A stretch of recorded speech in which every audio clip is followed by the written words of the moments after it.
My dear friends, I hope this finds you well. We are, of course, just a few days away from Shavuot, from the festival of receiving the Torah. And, you know, as I think about my relationship with the Torah as a young rabbi, it might come as a surprise to some of you to know that I often find or feel that I am profoundly inadequate in terms of my ability to give over the Torah. Who am I to claim, any authority on the matter to be able to teach Torah? Some of you, again, that might be surprising. Some of you will say, I'm grateful that he's finally come to that realization. But regardless, this maybe is a reflection of me and who I am. But I think a lot of people often struggle with, say, like, who am I? Who am I to be able to teach, to give over? What do I have? I am strengthened by a story that I heard from Rabbi Eli Krimsky, who's a rabbi in America. And Rabbi Krimsky was, I think in the 70s, he was very involved in helping out Soviet Jewry. As you might know, there was, significant amounts of Jews who lived in the Soviet Union who were very much oppressed by the Soviet government, did not have access to learn, couldn't learn, but they desperately wanted something. And so there was a big movement to be able to support Soviet Jews and help them in many different ways. And so Rabbi Krimsky tells a story about how he kind of flew on a secret mission to Russia. And he was met there by a man named Sergei, who was organizing things for the community. And Sergei was a teacher within the community.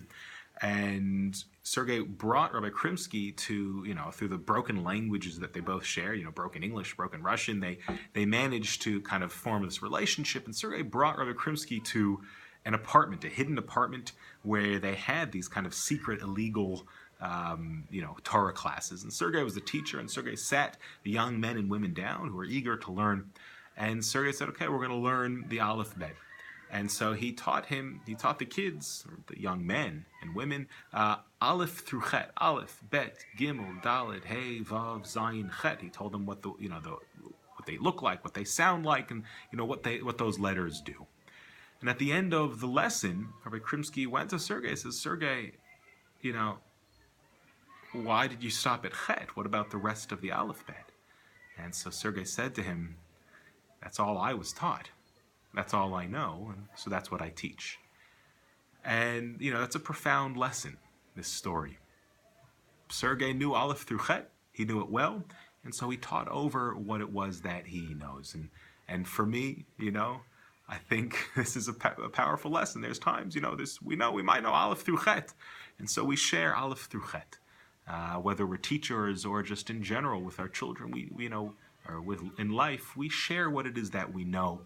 But also, a big part of that is to know what it is that we don't know. To recognize that there are letters beyond Chet for all of us in our own way.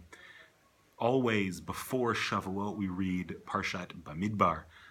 And although in Eretz Yisrael this week they're reading Naso, but we always read Bamidbar before Shavuot. And one of the reasons why is because our sages tell us that the Torah is only given to one who makes themselves like a midbar, like a desert. Only someone who kind of recognizes, a desert is open, barren, ownerless, and it's only someone who also recognizes, that on our own we have nothing. We are, it's nothing that, we don't have anything special. We just have to be this open vessel in order to receive the light of the Torah. And so this openness, this not knowing or recognizing how little we know, that is the prerequisite to receiving the Torah. Every year we receive the Torah anew. This is what Shavuot's about. It's not about remembering something that happened a long time ago. Rather, every year we say, I want to have a new relationship with the Torah, and understand things on a deep level. But the only way to do that is to say, I might know certain things, but I don't know it all. What I do know, for me as a teacher and for you, is, wherever you are in life, we can share what it is that we know, and share it from a genuine and a real place if people are open to hearing. But also, a big part of the work that we have right now in preparation for Shavuot and on Shavuot is to say, I don't know it all. I don't have all the wisdom. I don't really know. I know Aleph through Chet, and even that I don't know so well. And so I'm strong in what it is that I do know, but I recognize how much I do not know, but then not give up. The main work, the main thing is, you know what? Now that I recognize what I don't know, I'm going to commit myself to figuring it out and to growing and to learning as much as I possibly can. And so I want to bless all of you with deep confidence and strength in the things that you do know and the ability to share them in a really meaningful and beautiful way to the people around you.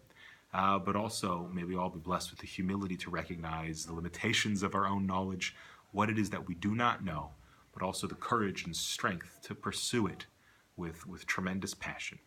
And please, God, through all of our efforts, our combined efforts, we will, come together to build a world that is, more beautiful and filled with more wisdom and kindness and strength and compassion. And with that, I wish you a Shabbat Shalom and a Chag Sameach.